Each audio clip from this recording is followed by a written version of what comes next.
तलाश में वो कोशिश का तीर जिंदा रखो, वो हौसले का तीर जिंदा रखो। आदर व सम्मान के योग्य प्रधानाचार्य जी, समस्त अध्यापकगण व मेरे छोटे बड़े बहन भाइयों, आप सभी को मेरा नमस्कार। मैं हिमांशी अग्नि सदन की ओर से आज आपको एक कहानी सुनाना चाहती हूँ। मेरी कहानी का शीर्षक है अभ्यास की ताकत। पानी है मंजिल तो राहों का होना ही होगा, पानी है मंजिल तो राहों का होना ही होगा, कुछ पाने के लिए कुछ खोना ही होगा। बिना संघर्ष के किसे मिलती है कामयाबी, बिना संघर्ष के किसे मिलती है कामयाबी। यहाँ तब तलब तक जिंदगी का बोझ ढोना ही होगा, जिंदगी का बोझ ढोना ही होगा। क्या आपको अभ्यास की ताकत का पता है? अगर नहीं तो मैं बताती हूँ। निरंतर अभ्यास करने से हम किसी भी बड़े से बड़े लक्ष्य को पा सकते हैं। आज की हमारी यही प्रेरणादायक कहानी इसी चीज को दर्शाती है। दोस्तों, यह बात है पुराने जमाने की। तब नए तो स्कूल होते थे और नए ही किताबों से भरी अलमारियां होती। बच्चे अपनी पढ़ाई के लिए गुरुकुल जाया करते, जहाँ वह अपने गुरुजी के आश्रम में रहते, वहाँ के रोजमर्रा काम करते, लकड़ियां बटोरते और गायों को चराते। ऐसे ही एक कहानी है वरदराज की। वरदराज भी अपने गांव से गुरुकुल पढ़ने के लिए भेजा गया, जैसे बाकी बच्चों को भेजा जाता है। वहां जाते ही वह अपने साथियों के साथ घुल मिल गया। वे सब साथ ही खेलते, खाते और आश्रम का काम करते। लेकिन बस एक ही वजह थी जहां वरदराज अपने साथियों से बहुत पीछे था, और वो वजह थी पढ़ाई। अक्षर, श्लोक, अर्थ सब कुछ उसके लिए उलझे धागों के समान था। गुरुजी समझाते समझाते थक जाते, लेकिन वरदराज के सिर पर मानो कोई बात ही न चढ़ती। धीरे धीरे उसकी हालत ऐसी हो गई कि गुरुकुल के बच्चे उसका मजाक उड़ाने लगे। कोई उसे मंदबुद्धि कहता तो कोई कहता कि तुम जिंदगी में कुछ नहीं सीख पाओगे। वक्त गुजरा, साल खत्म हो गया, उसके सारे साथी अगली कक्षा में पहुंच गए, लेकिन वरदराज वहीं का वहीं रह गया, अकेला, उदास और टूटा हुआ। अकेला, उदास और टूटा हुआ। आखिरकार एक दिन गुरुजी ने भी हार मान ली। गुरुजी ने वरदराज को बुलाया और कहा, बेटा वरदराज, मैंने हर तरह से कोशिश कर ली, लेकिन मुझे लगता है कि शायद तुम्हारी विद्या जिंदगी में ही नहीं लिखी। यहाँ तुम्हारा वक्त बर्बाद हो रहा है। तुम अपने गांव जाओ, अपने माता पिता के काम में हाथ बटाओ, खेती बाड़ी करो, शायद यही तुम्हारे लिए ठीक रहेगा। गुरुजी की यह बात सुनकर वरदराज के दिल पर मानो किसी ने पत्थर रख दिया हो। उसकी आंखें भर आई। उसने सोचा, शायद गुरुजी ठीक ही कहते हैं, मेरे बस की तो पढ़ाई है ही नहीं। वह भारी कदमों से अपने गांव की ओर चल पड़ा। दोपहर का समय था, सूरज सिर पर आग बरस रहा था। उसे प्यास लगी। वह चारों ओर देखने लगा कि कहीं पानी ही मिल जाए। थोड़ी ही दूर पर उसने कुछ औरतों को कुएं से पानी भरते हुए देखा। वह जल्दी जल्दी वहां पहुंचा और उसने वहां कुएं के पास पत्थरों पर बहुत गहरे निशान देखे। उसे थोड़ा अचरज हुआ।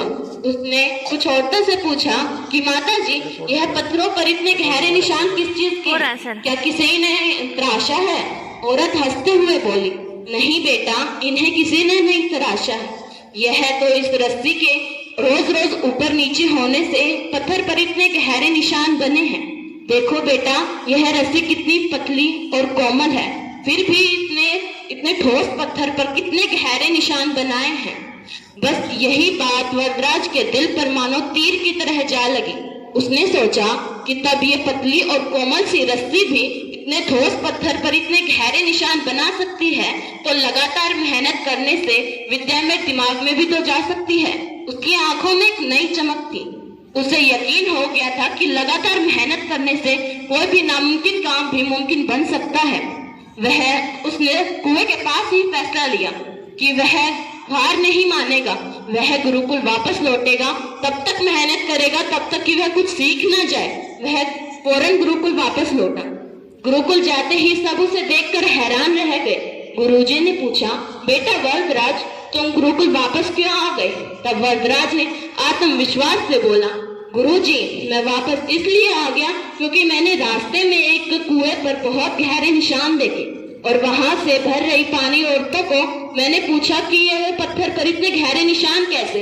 तब उन्होंने कहा कि यह रोज रोज इस रस्सी की वजह से हुए हैं। तो मैंने सोचा कि एक रस्सी रोज रोज कोशिश कर कर इतने गहरे पत्थर पर निशान बना सकती है, तो क्या लगातार मेहनत करने से क्या मेरे दिमाग में पढ़ाई की छाप नहीं पड़ सकती? गुरुजी, मुझे एक मौका और दीजिए, मैं मेहनत करूंगा, तब तक करूंगा तब तक कि कुछ सीख ना जाऊं।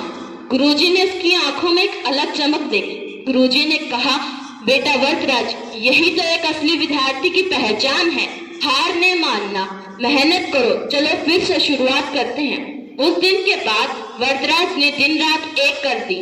वह सुबह सबसे पहले उठता, गुरुजी के पास बैठता, सवाल पूछता, रटता समझता, फिर भी गलती होती तो फिर समझता।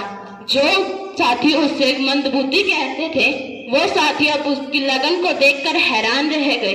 धीरे धीरे उसकी मजबूत पकड़ मजबूत आ गई। उसे श्लोक याद रहने लगे, व्याकरण की गुत्थियां सुलझने लगी।